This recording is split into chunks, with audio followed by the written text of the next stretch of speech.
नमस्कार दोस्तों। तहसील welfare officer exam जो है आपका 1 नवंबर को। आशा है आप सभी की प्रिपरेशन बहुत अच्छी चल रही होगी और हम चल रहे हैं आज एग्ज़ाम बूस्टर नंबर 11 पे। ये जो हमारा वीडियो रहेगा वो रहेगा आपका जनरल स्टडी पर, क्योंकि आप सभी को पता है 50% जो पार्ट आ रहा है वो आ रहा है जनरल स्टडी के क्वेश्चन पे। It's means 50 question out of 100। तो मेरा नाम है संदीप और आप देख रहे हैं स्टडी।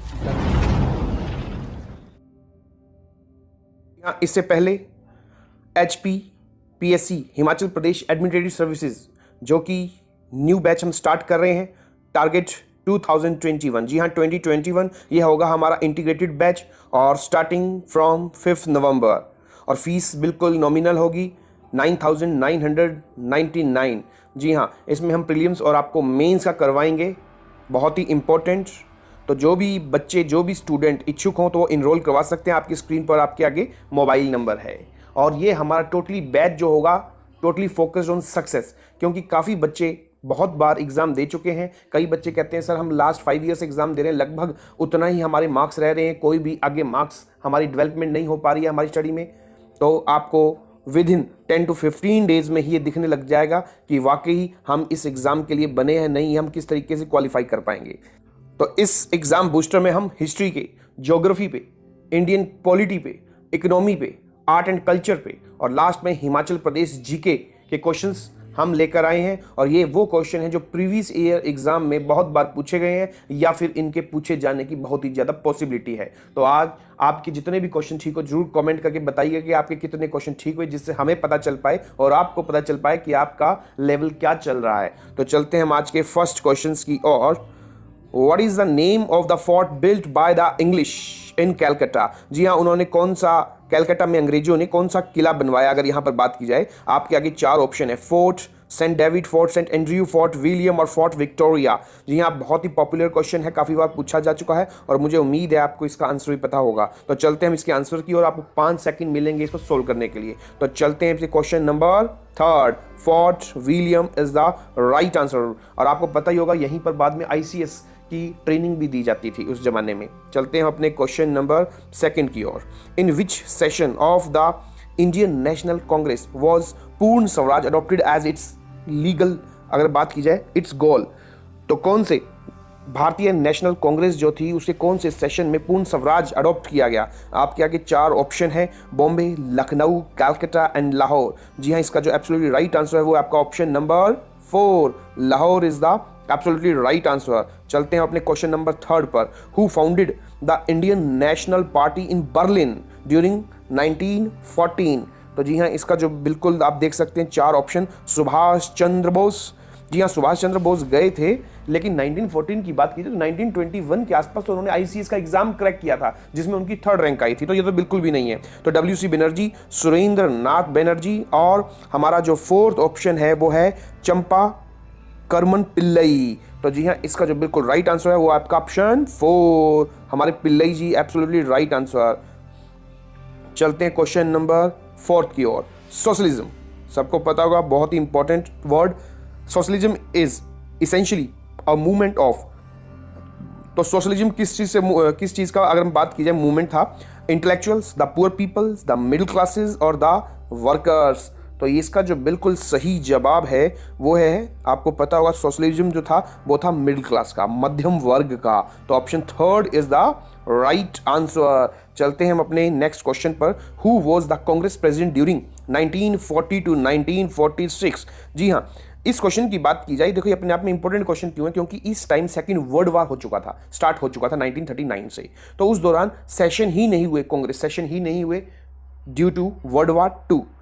दैट्स वाई इनमें जो आंसर है उनको लगातार बात की जाए 5-6 साल तक वो कांग्रेस प्रेसिडेंट रहे थे और सबसे कम एज के बंदे भी थे, वो लीडर भी थे। तो इस कौन से है इसका ऑप्शन? जवाहरलाल नेहरू, सरदार वल्लभ भाई पटेल, मौलाना आज़ाद या राजेंद्र प्रसाद? इसका जो आंसर आएगा वो आएगा आपका मौलाना आज़ाद। जी हाँ, option 3 is the right answer. चलते हैं अपने क्वेश्चन नंबर 6 पर। Which is the highest law of the land? तो ये कौन सा है? बहुत important question. Indian Penal Code, Indian Constitution, civil procedure code, criminal procedure code. बहुत इंपॉर्टेंट क्वेश्चन, तो इसका आंसर है वो है आपका option 2, Indian Constitution is the right answer. चलते हैं अपने क्वेश्चन नंबर 7 की ओर। इक्वालिटी, आपको पता होगा इक्वालिटी जो वर्ड है ये आया कहां से, ठीक है। आप मुझे कमेंट में जरूर बताइए किस कंट्री की देन है इक्वालिटी, किस कंट्री के कॉन्स्टिट्यूशन की देन है। Equality before law in India is derived from, तो case law, political convention, constitution और Gandhian philosophy.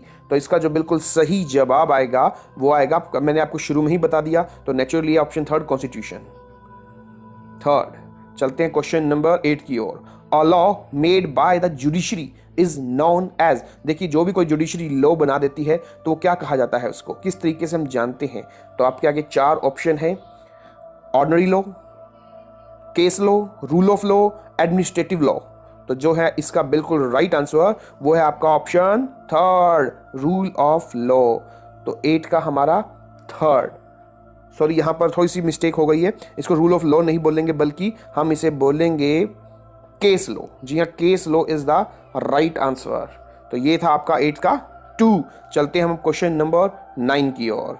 In which of the following styles of dance, ये देखिए आर्ट एंड कल्चर से आ चुका है आपका। The story theme is always taken from Mahabharata and Ramayana. तो जो इसका बिल्कुल आपके आगे 4 ऑप्शन है, ओडिसी, भारतनाट्यम, कुचिपुड़ी, मोहिनी अट्टम। ओडिसी हमारा उड़ीसा से रिलेटेड है, कुचिपुड़ी जो है वो आंध्र प्रदेश से रिलेटेड है, और इसका जो बिल्कुल सही आंसर आएगा वो आएगा आपका option 2, Bharatanatyam is the right answer. तो भारतनाट्यम ही वो स्टाइल है डांस का जिसकी हमेशा अगर हम बात करें महाभारत और रामायण में ये चीज़ देखने को मिलेगी आपको उनकी स्टोरीज में।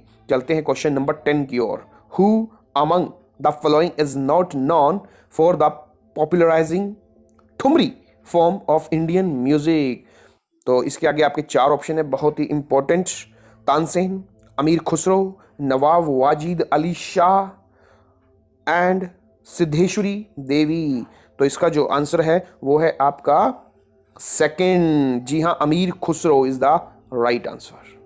चलते हैं हम अपने क्वेश्चन नंबर 11 की ओर। How many strings are on a sarod? और सरोद की बात करें जो कि एक वाद्य यंत्र है, उसमें कितनी स्ट्रिंग होती है, कितनी तारें होती हैं अगर बात की जाए, तो आपके आगे ऑप्शन है 7, मतलब 7, 19, 5 या 4। तो जी हाँ, इसका बिल्कुल राइट आंसर है वो है आपका ऑप्शन 4। सिर्फ 4 स्ट्रिंग ही होती हैं सरोद वाद्य यंत्र में। तो चलते हैं हम अपने 12th क्वेश्चन की ओर जो कि है फिजिकल ज्योग्राफी से रिलेटेड। जी हाँ, the west to east extension of the Himalayas is from. तो पश्चिम से जो पूर्व की बात की जाए, जो हिमालय का एक्सटेंशन है वो उस पर ये क्वेश्चन है। तो इस एक्सटेंशन को क्या कहा जाएगा अगर हम बात करें, किस तरीके से हम जानते हैं इसको। Indus gorge to Dihang gorge, K2 to Chomihari, Nanga Parbat to नामचा बारवा और राकापोशी टू लोहित रिवर। तो ये है आपके आगे 5 सेकंड है, बहुत ही इंपॉर्टेंट क्वेश्चन। तो इसका जो आंसर आएगा वो है Indus gorge to Dihang gorge. Option first is the right answer. चलते हम अपने क्वेश्चन नंबर 13 पर। Mushroom rocks are the typical land form seen in. जी हाँ, ये आपको कहाँ पर देखने को मिलेगी, जो मशरूम रॉक्स है इनकी जो आकृति है वो मशरूम टाइप की बन जाती है। कौन सी लैंड फॉर्म का ये देखने को मिलेगा? रिवर वैली में, माउंटेन टॉप्स, कोस्टल एरियाज और डेजर्ट। तो इसका जो बिल्कुल सही जवाब है वो है आपका डेजर्ट में। जी हाँ, ये रेगिस्तान वाले इलाकों में आपको मशरूम रॉक्स टाइप की जो शेप है वो दिखेगी। चलते हैं हम अपने क्वेश्चन नंबर 14 पर। माइका, जिसे हम बोल भी देते हैं अभ्रक, माइका इज फाउंड, आपको पता हो पूरे वर्ल्ड में सबसे ज़्यादा जो अभ्रक है माइका वो वन एंड ओनली इंडिया में ही मिलता है। Mica is found in which one of the flowing pairs of rocks. तो किस टाइप की रॉक्स में, किस टाइप की चट्टानों में हमें माइका देखने को मिलेगा, ये माइका मिलता है। तो आपके आगे 4 ऑप्शन हैं, स्लेट सैंडस्टोन, सेकिस्ट, नीस, लाइमस्टोन सैंडस्टोन या शेल लाइमस्टोन। तो जी हाँ, इसका जो एब्सोल्यूट राइट आंसर वो है आपका ऑप्शन 2nd। बहुत ही इंपॉर्टेंट क्वेश्चन, ये क्वेश्चन 2016 में पूछा गया था, नायब तहसीलदार में भी और अलाइड में इसको घुमा फिरा के पूछा गया था। चलते हैं क्वेश्चन नंबर 15 पर।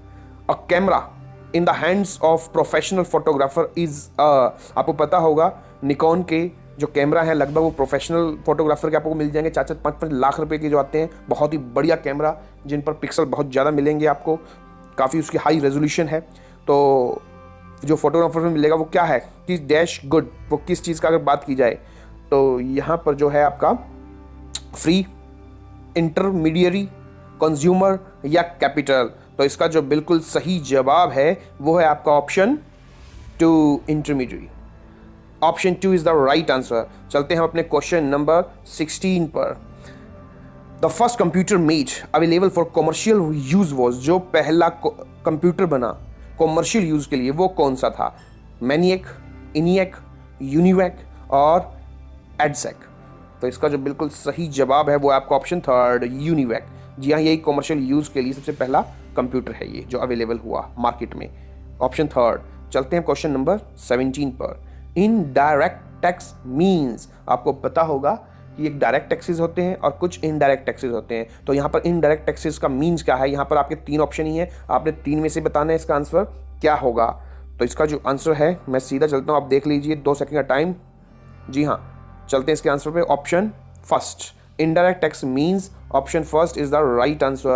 There is no direct relationship between the taxpayer and the government. तो आप हमेशा ये ध्यान रखना, यहाँ से कई बार क्वेश्चन आता है कि डायरेक्ट टैक्स कौन से होते हैं, इनडायरेक्ट कौन से होते हैं, तो जरूर इस पर नजर कर लेना। चलते हैं अपने क्वेश्चन नंबर 18 पर। Who of the following is not a recipient of Bharat Ratna? ये देखिए बहुत ही इंपॉर्टेंट क्वेश्चन, ये पूछा गया था 2016 में, ठीक है जी, नहीं सॉरी 2014 का क्वेश्चन है ये एलाइड का। मोरारजी देसाई, गुलजारी लाल नंदा, राजीव गांधी और अटल बिहारी वाजपेयी। तो इनमें से किसको मिला भारत रत्न? अगर मैं बताऊं कि इसको नहीं मिला, क्योंकि यहां पर नोट आया हुआ है, ठीक है। मोरारजी देसाई इनको मिल चुका है, गुलजारी लाल नंदा को मिल चुका है, राजीव गांधी को मिल चुका है, but at that time Atal Bihari Vajpayee is the answer इस क्वेश्चन का। बट राइट नाउ की बात की जाए तो इन चारों आदमियों को ही भारत रत्न मिल चुका है, आपको पता ही होगा। तो ये चारों हैं, ध्यान रखना, इन चारों आदमियों को भारत रत्न मिल चुका है। भारत रत्न जो है सिविलियन की बात की जाए तो वो नंबर 1 प्राइज है ये इंडिया का। चलते हैं क्वेश्चन नंबर 19 पे। स्पीति में प्रचलित नामकरण प्रथा किस चीज से संबंधित है? यहां पर आपकी एचपीजी के स्टार्ट हो चुकी है और ज्यादातर यहां पर मैं कल्चर से रिलेटेड क्वेश्चन लाए हैं हम आपके लिए, क्योंकि बहुत इसी में बच्चा ज्यादातर घूम जाता है। तो इसका जो आंसर आएगा वो देख सकते हो, जो स्पीति में नामकरण है, नामकरण जो प्रथा है वो किस चीज से संबंधित है? ऑप्शन है फसल कटाई से, विवाह से, जन्म प्रथा से, मृत्यु से। तो जी हाँ, आपके आगे 5 सेकंड है, इसका जो आंसर आएगा वो आएगा आपका ऑप्शन ए, ये फसल कटाई से रिलेटेड नामकरण प्रथा है। तो ध्यान रखना। चलते हैं हम क्वेश्चन नंबर 20 पर। कुफोटा जो प्लेस है, कुफोटा स्थल, ये किस जिले में स्थित है? कफोटा, सिरमौर, कुल्लू, चंबा, उन्ना। तो इसका जो बिल्कुल सही जवाब है वो है आपका ऑप्शन ए, सिरमौर। तो याद रखना, सिरमौर में ही आपको कफोटा प्लेस मिलेगी। चलते हैं हम अपने क्वेश्चन नंबर 21 पर। ये बुक से रिलेटेड है, आप सभी को पता होगा, जो बुक है बहुत इंपॉर्टेंट रोल प्ले करती है हर एग्जाम में, और वो भी करंट अफेयर में, बट परंतु लेकिन किंतु इन एचपीजीके में भी ये उतना ही रोल, अच्छा क्रूशियल रोल प्ले करती है ये जितने भी बुक्स हैं। तो बुक्स आप ध्यान से करके जाना। तो चलते हैं हम क्वेश्चन नंबर 21 पर। Trekking in India explorer Himachal किसने लिखी? ये किसने लिखी? आपके आगे 4 ऑप्शन हैं, ज्ञानचंद एंड एम्पुरी, गीतराम एंड ज्ञानचंद, रंधावा और बलोखरा, मियां गोवर्धन या हरनॉट। तो आपके आगे 4 ऑप्शन है, इसका जो बिल्कुल सही जवाब है वो है आपका Gyanchand and Empuri. Yes, option A is the right answer. चलते हैं अपने क्वेश्चन नंबर 22 पर। सिरमौर जिले का सबसे बड़ा गांव कौन सा है? बहुत ही इंपॉर्टेंट क्वेश्चन, सिरमौर आप सभी को पता होगा। क्वेश्चन नंबर 22 का कौन सा आंसर आएगा? इसका जो बिल्कुल सही आपके आगे 4 ऑप्शन है। तो सबसे बड़ा विलेज कौन सा है? कमरा। जी हाँ, कमरा याद रखना है आपने, सबसे बड़ा विलेज है ये सिरमौर का। चलते हैं अपने क्वेश्चन नंबर 23 पर। कारदांग गांव एक समय में निम्नलिखित में से किसकी राजधानी हुआ करता? तो जी हाँ, लाहौल, स्पीति, तिब्बत, रामपुर। तो याद रखना, इसका जो बिल्कुल सही जवाब है कारदांग जो है वो किसकी राजधानी हुआ करता? ऑप्शन ए, लाहौल की। बहुत ही इंपॉर्टेंट क्वेश्चन, आप मुझे जरूर कमेंट कीजिएगा कि आप कितने क्वेश्चन ठीक हुए। चलते हैं हम अपने नेक्स्ट क्वेश्चन की ओर। तो चलते हैं हमें नेक्स्ट, लेकिन उससे पहले आपको बता देते हैं कि हमारा टारगेट बैच फॉर HAS 2021 ये स्टार्ट हो रहा है 5 नवंबर से, और इसकी फीस बहुत ही नॉमिनल है, और इसमें हम टोटली फोकस करेंगे आपकी सक्सेस पर कि कम टाइम में आप किस तरीके से अचीव कर सकें आपका गोल। तो जो भी बच्चा इनरोल करना चाहे, आपकी स्क्रीन पर आप ये नंबर है, आप इनरोल कर सकते हैं। चलते हैं हम अपने नेक्स्ट क्वेश्चंस की ओर। जी हाँ, हमारा सेकंड लास्ट क्वेश्चन है, निम्न में से किस स्थान पर गुरु पद्म संभव की मूर्ति स्थापित है? करदांग, त्यूलगोम्पा, शाशुर या केलांग टेम्पल? जी हाँ, आपका option B is the right answer, Tyulgompa is the right answer. चलते हैं आज के हम सबसे लास्ट क्वेश्चन की ओर, और मोस्ट इंपॉर्टेंट क्वेश्चन, लाहौल का शक्तिशाली देवता गिफान, इसका जो बर्थ है वो किस प्लेस पर हुआ? तो वही आपके आगे चार ऑप्शन, दादरा, शानशाह, सारचू या तायुल। देखिए बहुत ही इंपॉर्टेंट क्वेश्चन है, क्योंकि लाहौल का ही बहुत ही पावरफुल गॉड माना जाता है गिफान। इनका जो बर्थ हुआ वो हुआ आपका option B, Shanshah. Shanshah is the right answer. तो इसी के साथ ये हमारा वीडियो था, और जिस भी स्टूडेंट ने हमारा वीडियो अगर पहली बार देखा है, सब्सक्राइब नहीं किया तो जरूर सब्सक्राइब कीजिए, और आपको ये वीडियो कैसा लगा जरूर कमेंट कीजिए, अच्छा लगे तो लाइक कीजिए, शेयर कीजिए। मिलते हैं हम अपने नेक्स्ट वीडियो में, तब तक के लिए गुड बाय।